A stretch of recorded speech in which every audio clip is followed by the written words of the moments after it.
네, 베드로전서 2장 5절 말씀. 네, 우리 함께 같이 읽었으면 좋겠습니다. 너희도 산돌같이 신령한 집으로 세워지고 예수 그리스도로 말미암아 하나님이 기쁘게 받으실 신령한 제사를 드릴 거룩한 제사장이 될지니라. 아멘. 오늘은 이 말씀 자체를 나누지는 않습니다. 근데 저희들이 이제 영의 기능 중에 하나인 영교에 대해서 우리 지체들과 같이 나누고 싶어서 또 특별히 이 본문 말씀이 우리에게 들려주는 부분이 많이 있기 때문에 같이 나눠보도록 하겠습니다. 생명을 충분히 공급받는다 그런 개념보다는 학습하는 시간. 그래서 저희들이 이왕이면 그 강의안 다 받으셨잖아요. 네, 강의안은 우리 영과 영성 본능 단계 보면은 담임 목사님께서 쓰신 영의 기능 중에 일부분 영교를 제가 강의하기 쉽게 강의하러 만들었습니다. 그래서 좀 더 자세하게 읽고 싶으시면은 영과 영성 본능 단계를 읽으시면 되시고, 하여튼 오늘은 이 강의에 맞춰서 강의안에 맞춰서 천천히 좀 설명하도록 하겠습니다. 그래서 잠깐 이제 우리가 복습을 해야 되잖아요.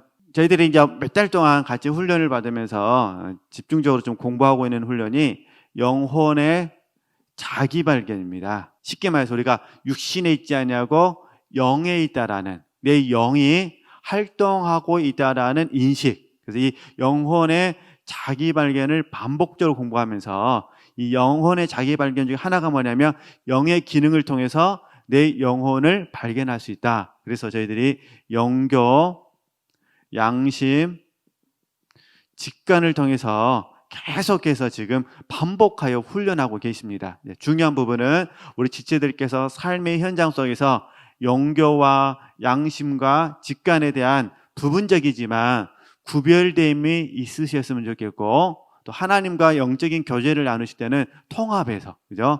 영교, 양심, 직관이 함께 작용함으로 말미암아 하나님의 선하시고 기뻐하시고 온전하신 뜻을 많이 분별할 수 있으셨으면 좋겠습니다.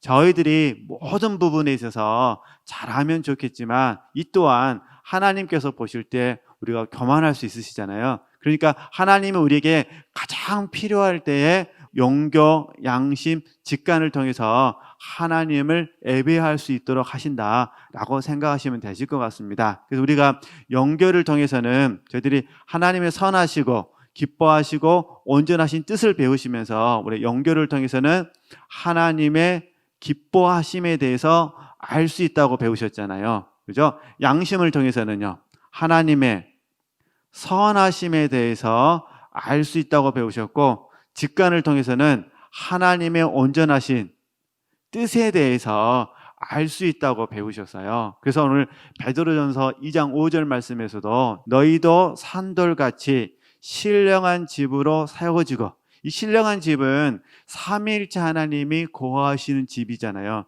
신령한 집으로 세워지고 예수 그리스도로 말미암아 주님을 통해서 하나님이 기쁘게 받으실 뭐라고 하죠? 신령한 제사를 드릴 거룩한 제사장이 될지라고 말씀하셨기 때문에 저와 여러분이 하나님이 기쁘게 받으실 제사를 드려야 돼요. 예배를 드려야 된다, 그런 부분이에요. 우리가 하나님께 예배를 드리면서 하나님이 저와 여러분을 바라보시면서 기뻐하시는지 기뻐하지 않으시는지 알아야 되지 않겠습니까? 예배가 두 가지가 있다고 배우셨잖아요. 그러죠?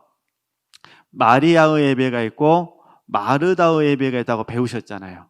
그러니까 우리가 마리아의 예배를 드리든 마르다의 예배를 드리든 어떤 형태 속에서 예배를 드린다 하더라도 우리 안에 계신 삼위일체 하나님께서 예수 그리스도로 말미암아 우리가 드리는 모든 예배의 행위를 통해서 하나님이 기뻐하셔야 된다, 그런 부분입니다. 사랑하는 지체들께서 사랑하는 어떤 분을 딱 대접한다고 생각을 해보도록 하겠습니다. 근데 내가 정보를 들었어요. 참 그분이 추어탕을 좋아한다고 들었어요. 그러면 지체들께서 어떤 음식을 대접하고 싶으시겠어요? 추어탕을 하고 싶겠죠. 근데 또 아무 데나 데려갈 수가 없으니까 담양 추어탕이 맛있는지, 강주 추어탕이 맛있는지, 송정리 추어탕이 맛있는지, 그래서 한 번 정도 검색해 보시고 좀 시간 여유 있으면 한번 가서 드셔보시고 그래서 그분이 원하는 추어탕을 대접하고 싶은 마음이 생기는 거잖아요. 마찬가지로 우리가 양심을 통해서 또 영교를 통해서 직관을 통해서 어찌하든지 하나님께서 기뻐하시는, 하나님께서 받으시는, 하나님께서 우리에게 은총을 주시는 예배의 본질을 알고 그 예배자로 하나님께 드려야만 우리가 사실 하나님과 영교, 소통할 수 있다, 교통할 수 있다, 이렇게 이해하면 좋겠다, 그런 부분입니다. 지금 제가 영혼의 자기 발견 속에서 이제 복습 차원에서 이제 말씀을 드리는 부분입니다. 그러면 이제 우리 영혼의 자기 발견을 통해서 이제 영으로 하나님을 인식하기 때문에 영의 기능을 개발하는 겁니다. 그러면서 자연스럽게 저희들이 영의 성장에 대해서 관심을 가져야 된다고 배우셨잖아요. 그러니까 영의 성장은 하나님과 소통하는 거예요. 하나님과 교제하는 거죠. 그러니까 영혼의 자기 발견인 영의 기능을 통해서는 기능을 통해서 아는 거예요. 기능. 근데 영혼이 성장하게 되면 하나님과 영교가 이루어질 때는 이때는 인격적으로 되어지는 거예요. 그러니까 우리는 한편으로는 기능을 통해서도 알고 한편으로는요, 인격적으로도 우리가 그분을 알아야 되죠. 할 수만 있다면 하나님의 말씀을 읽으면서 그분의 생각이 알아지고 그분의 마음이 알아지고 그분의 뜻이 알아지고 그분의 뜨거운 사랑이 감각되어진다면 얼마나 좋겠습니까? 그렇지 않습니까? 성장한 만큼 그분하고 뭐 하는 거죠? 소통하고 교제하는 거죠. 그래서 영이 성장하게 되어지면은 저희들이 다 배우셨잖아요. 하나님을 아는 지식을 갖게 된다. 근데 이 하나님을 아는 지식 속에는 젖이 있고 뭐라는 거죠? 밥이 있다. 이렇게 배우셨잖아요. 우리는 소원하는 거잖아요. 젖도 알고 못 알고요. 밥도 알고. 그래서 어찌하든지 우리가 열심히 영의 성장을 도모할 수 있으셨으면 좋겠습니다. 그리고 이제 더 깊어지면 저희들이 주 안에서 연합되어진다고 배우셨잖아요. 그렇죠? 오늘 베드로전서 2장 5절 말씀처럼 신령한 집으로 세워지는 겁니다. 하나님이 영에 계시고 우리 마음에도 계시고 우리 몸을 통해서도 당신의 영광을 나타내시는 영혼 몸을 온전히 다스리시는 하나님, 그걸 저희들이 신령한 집으로 표현하거든요. 때로는 같은 말로 하나님과 동행한다, 또 내주 내제다 이렇게 표현하기도 하는데 어찌됐든 우리가 연합되어져야 되거든요. 그죠? 연합되어지면은 갈라디아서 2장 20절 말씀처럼 내가 사는 것이 아니라 내 안에 예수 그리스도께서 사셔야 되잖아요. 이게 나는 없고 누구만 계셔야 되죠? 주님만 계셔야 되잖아요. 그죠? 본질적으로는 자기 부인 되어지고 자아 부정되어지고 자아 상실이 되어져서 주님이 나를 통하여 사시고 나를 대신하여 사셔야 되는데 이 부분을 영적인 체험이란 부분에 있어서 우리 지체들이 이제 신앙 고백하시니까 이 고백이란 부분에 있어서 공통 분모로서 전부는 아니고 한 가지만 이런 부분이잖아요. 그러니까 내가 아니요 그래 이렇게 고백하게 되면은 우리 마음속에 어떤 마음이 들으냐면은 나는 아무것도 아닙니다.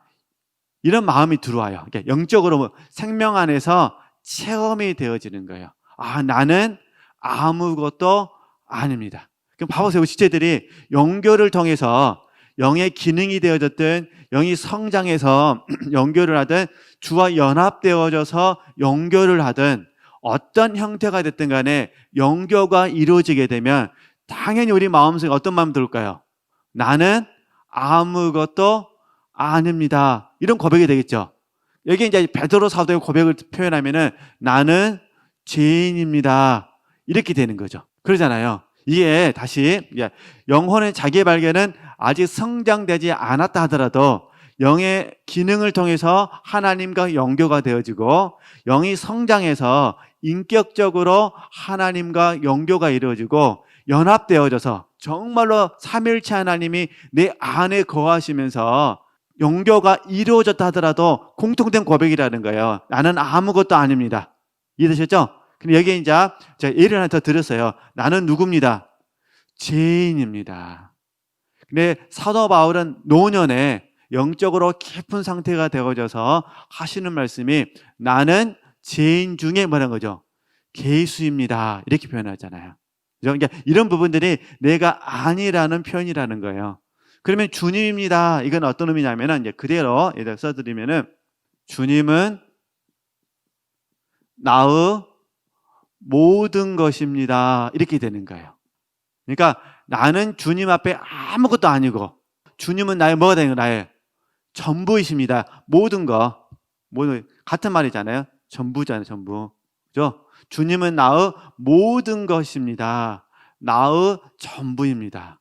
영적인 이 체험 속에서 이렇게 되어진다. 그런 부분입니다. 이게 가만히 묵상해 보면 우리 지체들께서 영의 기능인 영교를 통해서든 영의 성장에서 하나님과 소통되어져서든 연합되어져서 내가 아니라 주님이라고 고백하시든 어떤 형태가 됐든 간에 지금 우리는 계속해서 나는 아무것도 아닙니다. 주님은 나의 모든 것입니다를 고백하고 계시죠.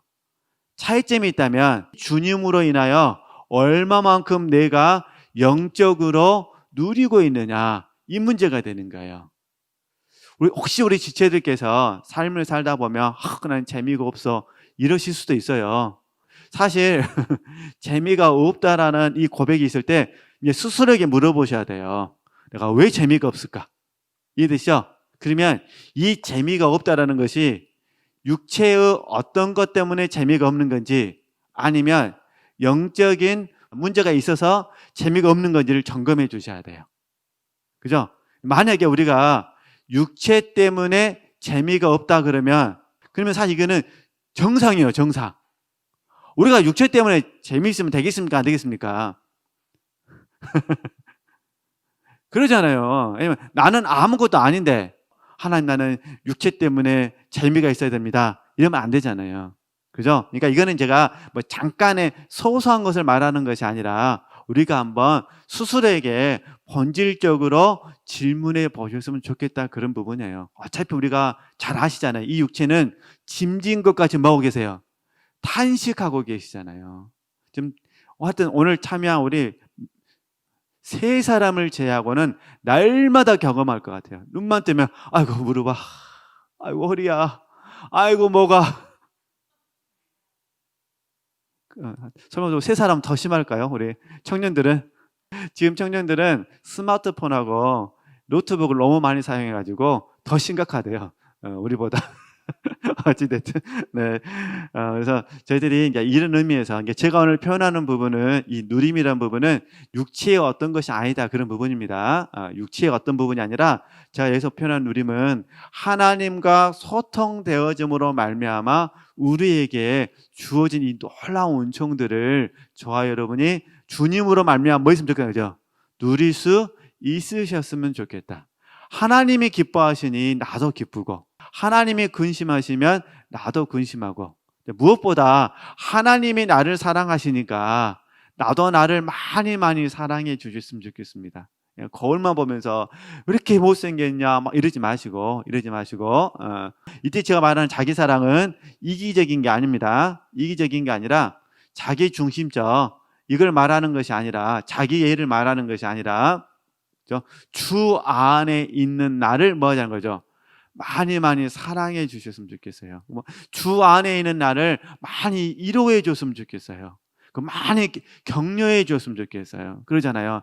너는 주님만 바라봐야 되지 않느냐. 너는 정말 주님만 소망해야 되지 않느냐. 이렇게 많이 격려해 주시고 붙들어 주셨으면 좋겠습니다.